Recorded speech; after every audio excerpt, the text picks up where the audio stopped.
Hi friends, welcome to our channel. And in this video, I will show you how you can allow access to the camera in the TikTok app on your iPhone. Please subscribe to our channel. Also, don't forget to put likes and write comments at the end of the video. So friends, let's get down to our topic.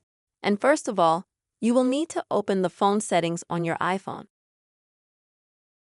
And then you'll need to either scroll to the bottom to find the TikTok app, or if it's a lot of swiping, you can just swipe down from the top paw.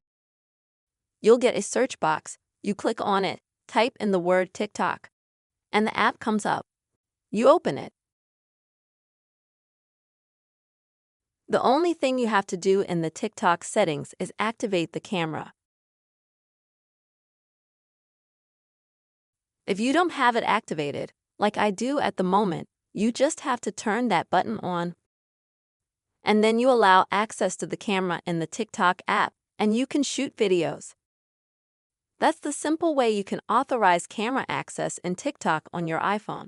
I hope this video helps you friends, so please give us your likes and subscribe to our channel. See you later.